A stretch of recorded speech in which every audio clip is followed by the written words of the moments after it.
like to do this. So it's been a while Well, since we. howdy do, buckaroos. Hey, it's been a while, but I'm joined once again by John from Zone 1 uh, in Indiana. So, John, how you doing tonight, man? I'm doing pretty good, Tom. How you doing? Not too bad. So, as I get my beer ready, tell us what you're drinking. Well, I was trying to find the old Texas beer, and apparently they don't sell it in Indiana no more. So what I brung was an old classic, and I hope you appreciate it. It's a old Stroh's beer. Oh, an old Stroh's. Yeah, I don't get Stroh's here. Yeah, but I tried to bring something classic to the pub. So I was trying to bring the one me and you talk about, but I couldn't find it no more. And you got to pay a toll now to get over the bridge to Louisville. Do you really? Yeah, because they redone all the bridges and built a new one. Now you got to pay a toll, and I thought, man, I don't want to drive all the way to Louisville to pay $4 for a $6 6-pack. So I thought, well, I was down here and couldn't find it, so I got the old Stroh's. So do you have to pay $4 each way, or just $4 get you there and back? $4 gets you there and back. Unless you're a frequent flyer, you can get over across for a dollar, but you got to have so many trips over to get it for cheaper. So. Well, I've got one here my wife had actually found. I don't know if you've seen this before. She found it at an Aldi's. It was a 4-pack of pint cans. I don't even know how to pronounce that right. Feldschlopschen Yearbach. It's a 7% dark bock. It's not bad at all. I looked it up. A lot of the beers you get at Aldi's are contract brewed, but this is an actual label. I mean, this is an actual German brewery. It says right on the can, German. Brewed according to the German purity law, so it means it's an adjunct-free beer. Yeah, but we get a lot of beers at Aldi's, but I've never seen that one. I kind of enjoy seeing what kind of beers they got at Aldi's because they change them up every once in a while. Using my Munchin mug there, but that's got a nice color to it. It pours very nice. Yeah, man, that's a big black beer. Nice head on that one. Mm-hmm. Yeah, it pours beautiful. It really surprised me. It's a nice beer. Yeah. I mean, I've had quite a few beers from Aldi's and other places, but I mean, they have some decent beers at Aldi's. Sometimes, yeah. I mean, not all of them are world-class craft beers, but most of them are good or decent beers for the money. Good starter crafts, if nothing else. Yeah, but they've got some good German beers there, and they got some good Mexican style beers there. They got some good ciders. I mean, if you're into those ciders and the root beers, they got a real good root beer if you're into those root beer flavored beers. Oh, man. But the beers I've had from there, I mean, I've done a few reviews on them on YouTube and got some pretty good hits on them. And, they're enjoyable beers. I mean, they're nothing like you said over the top, but for what they are, they're good. So have you poured your Stroh's, or are you drinking out of the can? Nah, I poured it, buddy, right in the old. Okay, I didn't see you. Okay, I thought maybe you were just knocking her back right at the can. No, going real old school on it. Yeah. But I mean, there's a restaurant here in Louisville that we really like. It's called Silver Dollar. It's kind of a chain, but it's not a big chain. But you can go there and you can get about any kind of a bourbon you want. I mean, you can go there and get Pappy, you can go there and get Weller, any kind of big bourbon you want. You can go there and get high dollar beers or cheap beers. But we go there and I always get 3 beers when I go there. I get the Lone Star, I get a Stroh's, and I get a Schlitz. That's kind of every time we go, that's what I get. And I kind of enjoy that every once in a while to throw back some old school beers. Yeah, every once in a while. I mean, I'm not a big fan of those beers, but they kind of hit the spot every once in a while. I think they do, For me, I when I want one of those, it's usually 100 degrees outside. You know what I mean? I mean, yep. It's usually right after I've got home from work and I'm sweaty as heck, and then a beer like that just goes down easier to Tijuana hooker. But sometimes just like today we had some beers that most people's never going to get. Nice tasting down in Louisville, but sometimes when you get back to something like it, it's nice to have something old school like this to kind of re-impression where you've been and where you come from. And that's kind of like I kind of like these beers like this because they're old school that not a lot of people still drink or think about, and I kind of still enjoy them. I still try to pay homage to the old school beers, Tom. There you go. Well, I know it's kind of like whiskeys, you know. I mean, you know, if you have, I love good Irish whiskeys or good small batch bourbons, you know. But you know, you want to work yourself down the food chain. You know, once you've had that really high dollar bourbon or Irish or even Scotch, you know, it doesn't make sense to keep drinking it because once you've had those first couple ounces, your palate's dulled. So it's the same with those big beers. I mean, you drink a couple big imperial stouts, you know, if you keep drinking, you know, your palate's not fresh. So yeah, you mean, you know, it's that same thought, I guess. You know, don't waste your money. Go ahead and drink something inexpensive if that's what you want to do. Yeah, you know, and you know me as well as anybody does. I still try to pay homage to these beers like this, and sometimes I think you do too, in a way. But you know, well, I mean, I do in retrospect. I mean, I just don't think they're good beers. I mean, they don't use quality ingredients. They're made to.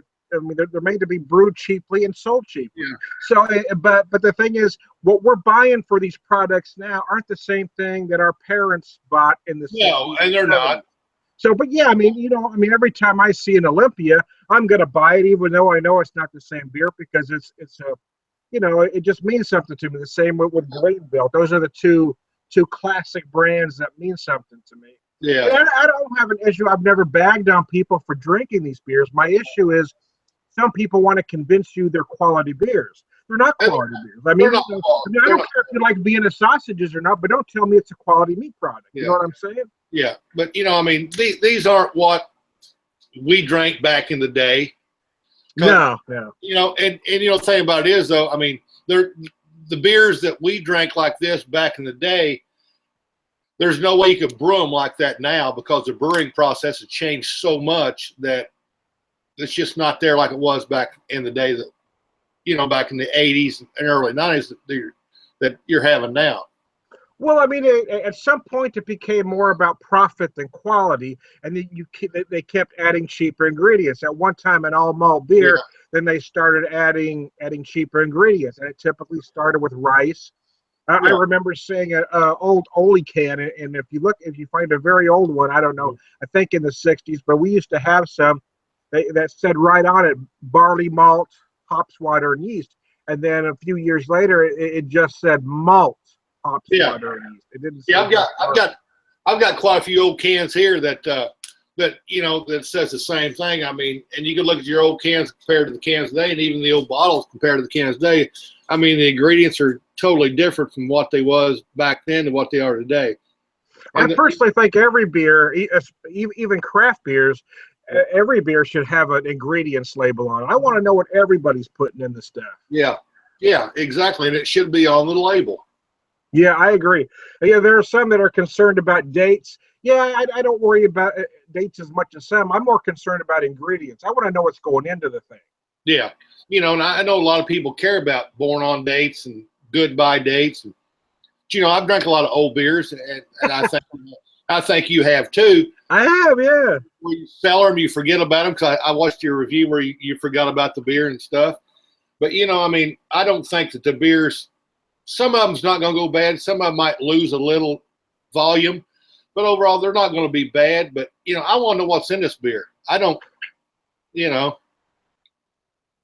That's just me. I mean, everybody's got ingredients. Yeah. But, you know, I mean, I don't, you know, I mean, I've drank beers that's 3, 4, 5, 6 years old, and I'm sure you have too. I mean, yeah. But, you know, I mean, that's not bad that some even age better with time. But I'd like to know what's in these beers. I don't want to go on Google and to try to figure out what's in these beers. It should be on the can or on the bottle. Yeah, most of them don't put it on the can or bottle. Some will list ingredients on their websites. Yeah. But some won't. Some are very elusive about what they're putting in it. Even some craft. So I just wish everybody would list the ingredients. Yeah, I do too, and it should be. But we got a new brewery here in Louisville now called Mile Wide. It just opened up not too long ago, and they're putting out some really great Northeast IPAs. It's just phenomenal.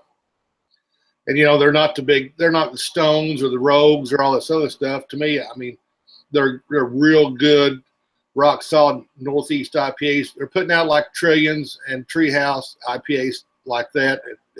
It's not over hoppy, not over malt. It's just a good IPA, solid strength IPA. I don't know if you've had any of those Northeast IPAs yet. But they're I've had some. I'm not a huge fan. I don't necessarily think they're bad, but Yeah. I'm not a real big fan of the just juice. To me, they kind of seem one-dimensional. I'm not saying they're bad. I'm not saying they're flawed. I'm saying a lot of people like that very juicy. I kind of miss the malt personally. You know, I'm kind of nostalgic for what IPAs were 10 years ago. Yeah. But this is what people want these days. Those very cloudy. To me, they're visually unappealing. But you know, if you want your beer to taste like orange juice, go for it.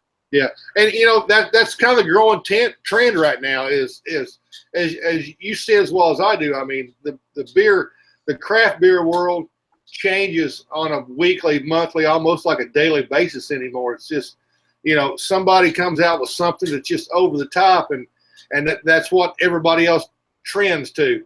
And then somebody else comes up with something that dies out, and somebody trends to something else. And it's a crazy world now. Well, there are a lot of just trendy craft beer drinkers that will follow the trend, no matter what it is. They don't really have an allegiance to any brewery. But yeah, I don't know. I'm not going to say it's necessarily a bad thing, but I don't know that it's good for the craft beer industry either. Yeah. But a lot of craft beer drinkers are just like lemmings. They're going to follow that whatever trend it is right over the cliff. Yeah. But, I mean, it seems like now here in Louisville, especially, I mean, it's just like every other week there's a new craft brewery open up on every corner. I mean, it's just like, wow, where'd that come from? It's just, it's almost kind of strange that everybody's popped into the craft beer world. And I mean, and everybody's coming out with their own thing. But, this, like I said, this Mile Wide now come out. It's just like, man, that's like, if you could sell a 6-barrel out in less than 15 minutes, I mean, that's what they did. They sold a 6-barrel out in less than 15 minutes. Wow, that's pretty good. It's pretty good. So that's crazy.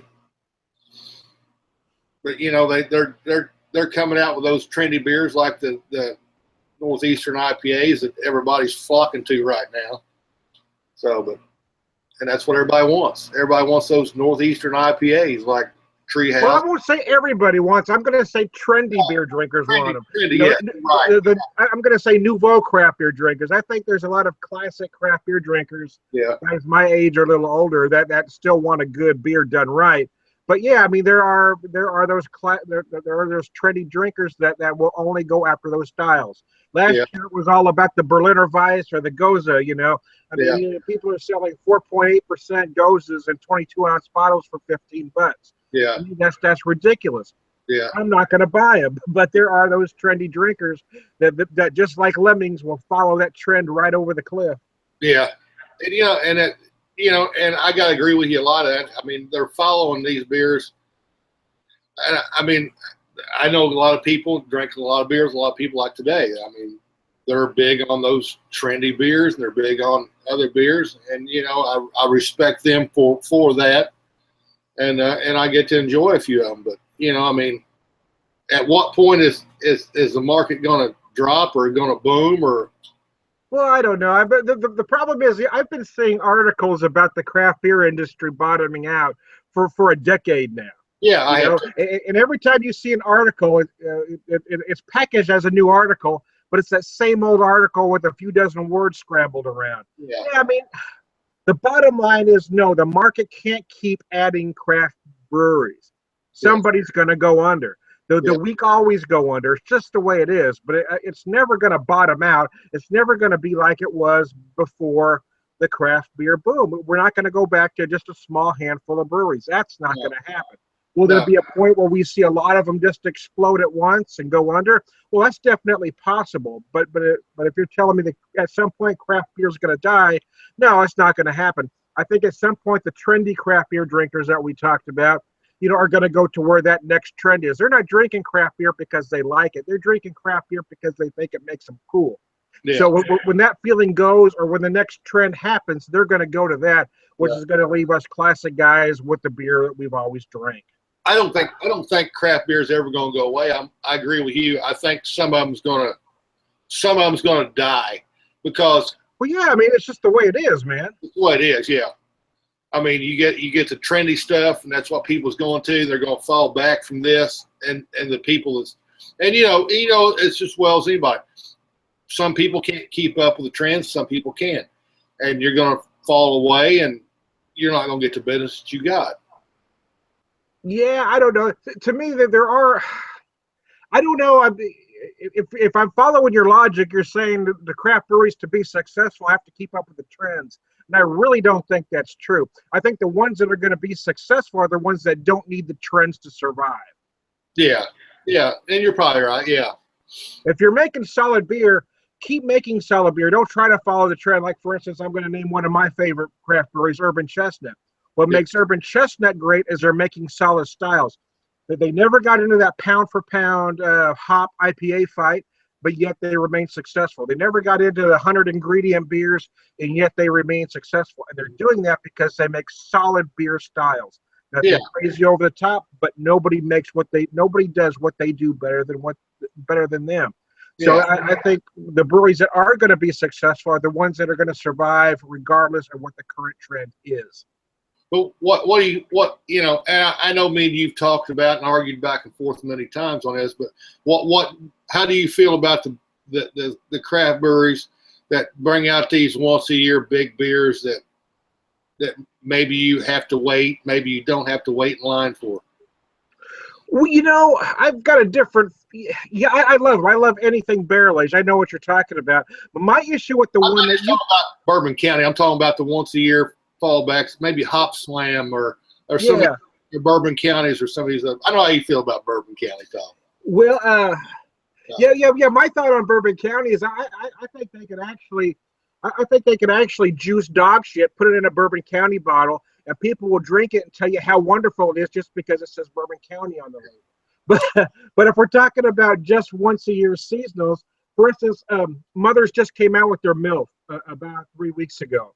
Now, what I loved about what they did is opposed to what a lot of breweries have done, is they didn't have one day. They didn't have a special release one day. They had a week. They had a week celebration where you can come in that whole week and get the various variances in a flight and in the 2017. So for me, that was great because you didn't have folks fighting each other in line for one day. You had a whole week to get in there. And maybe they didn't get as much in one day as some of these other folks did, but they had a whole week to sell beer. They had a whole week to market the beer. And personally, I think that's brilliant. Yeah. But see, me and you've talked many times off air and on air and back and forth on different groups. But, we go up to Bourbon County Days every year. And, to me, it's not about the beers you get. It's more about the camaraderie of just a bunch of guys going up there and hanging out on a freaking sidewalk in a freaking pup tent in a freaking cold ass weather. And to me that I enjoy that more than I do the beer. Do you? Well, if you like that, that's fine. I mean, I personally get no joy out of standing in line for 4 hours. Especially in the cold. I personally, but a lot of my issue is not that I don't care that you stand in line for 4 hours to get the beer. My issue is a lot of folks, all they want to do is brag about it on social media. Hey, look at me! Aren't I special? I got this beer. Those people are what's wrong with craft. Yeah, but to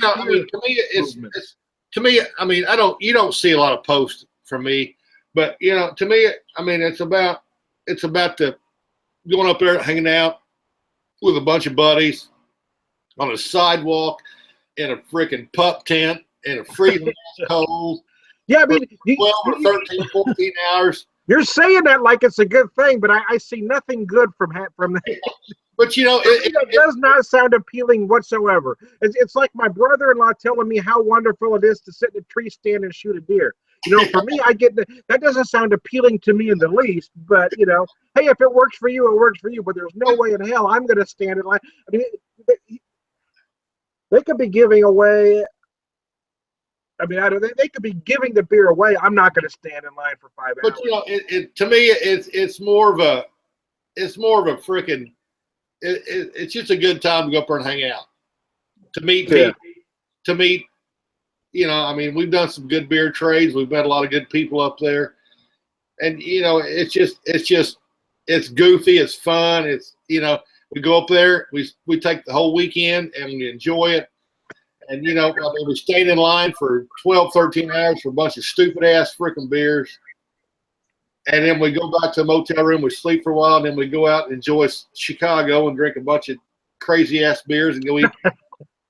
Hey, I'm not going to begrudge you that if that's a good time for you, but I can't imagine standing in line for 12 hours being fun. Yeah.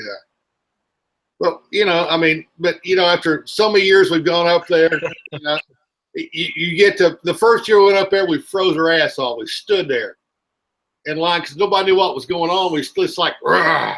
But after the second year, we learned more. And after the third year, we learned more. After the fourth year, we learned more. Now you're going up there and you got a good tent. You got all this crazy ass shit.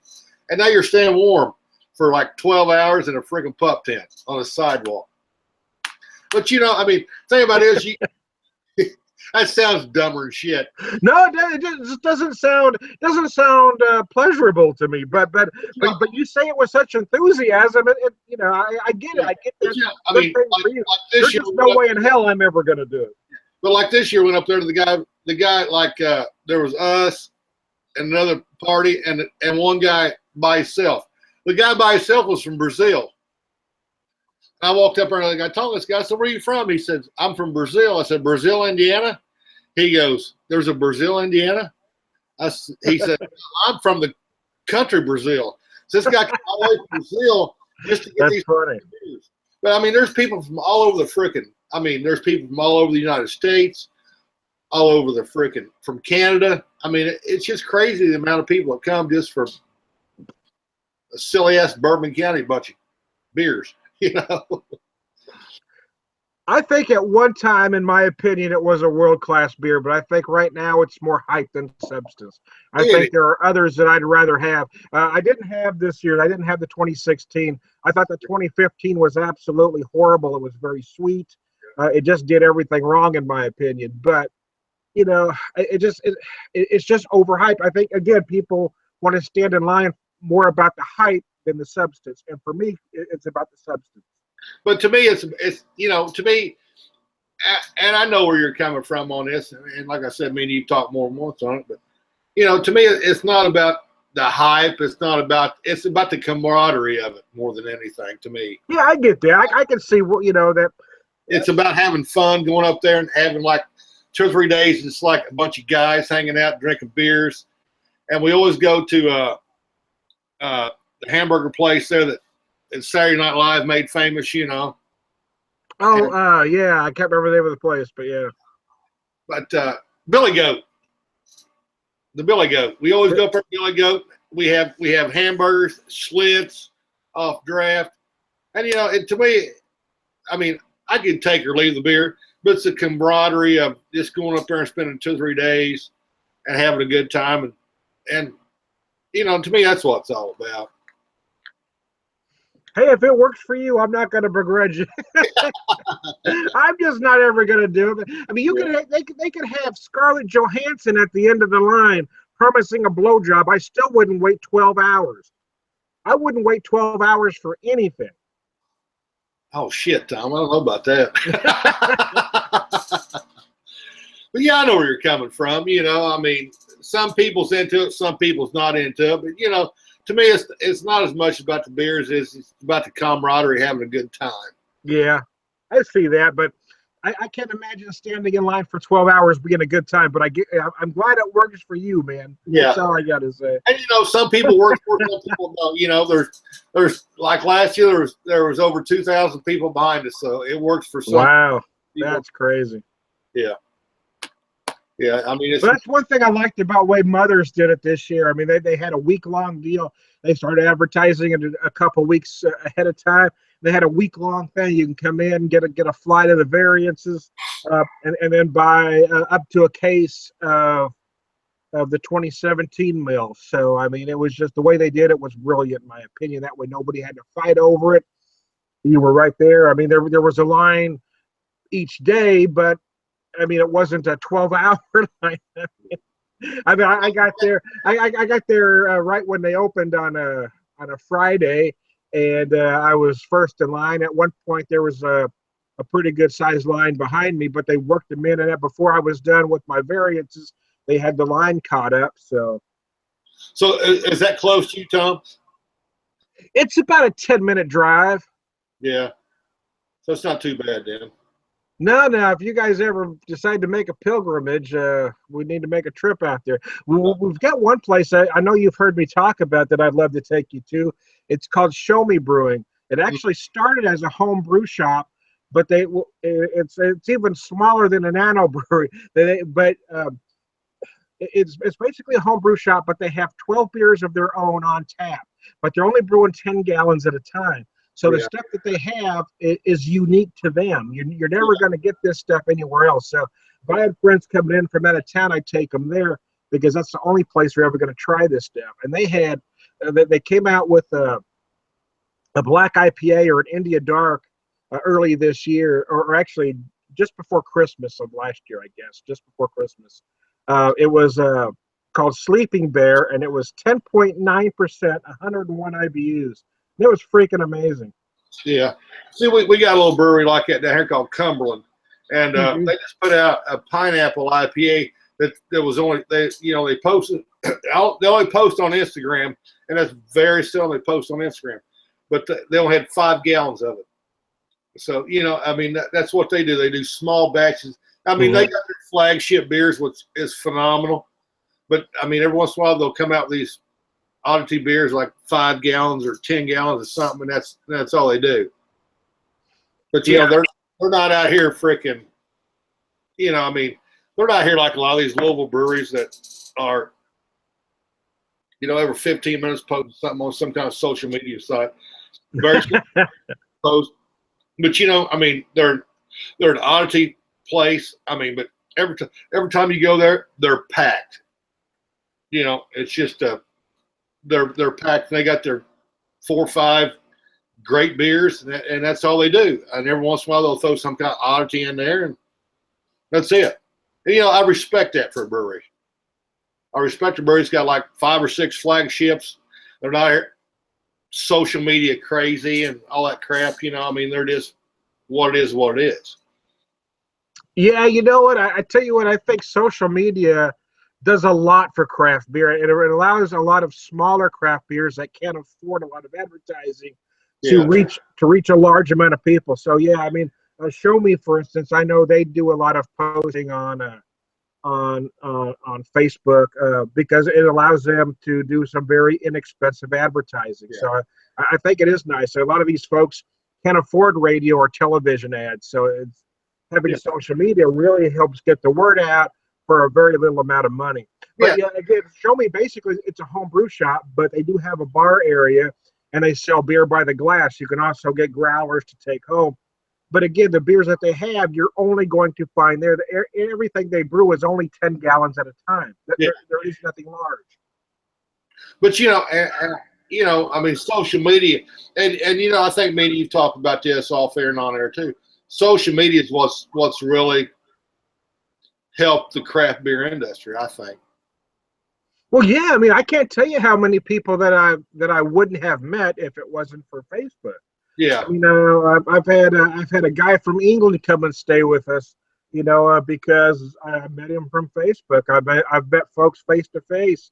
I mean, I've knew through. Can't remember if I met you first on Google Plus or Facebook now, to be honest, but it was through social media. So I mean, yeah, there's a lot of folks.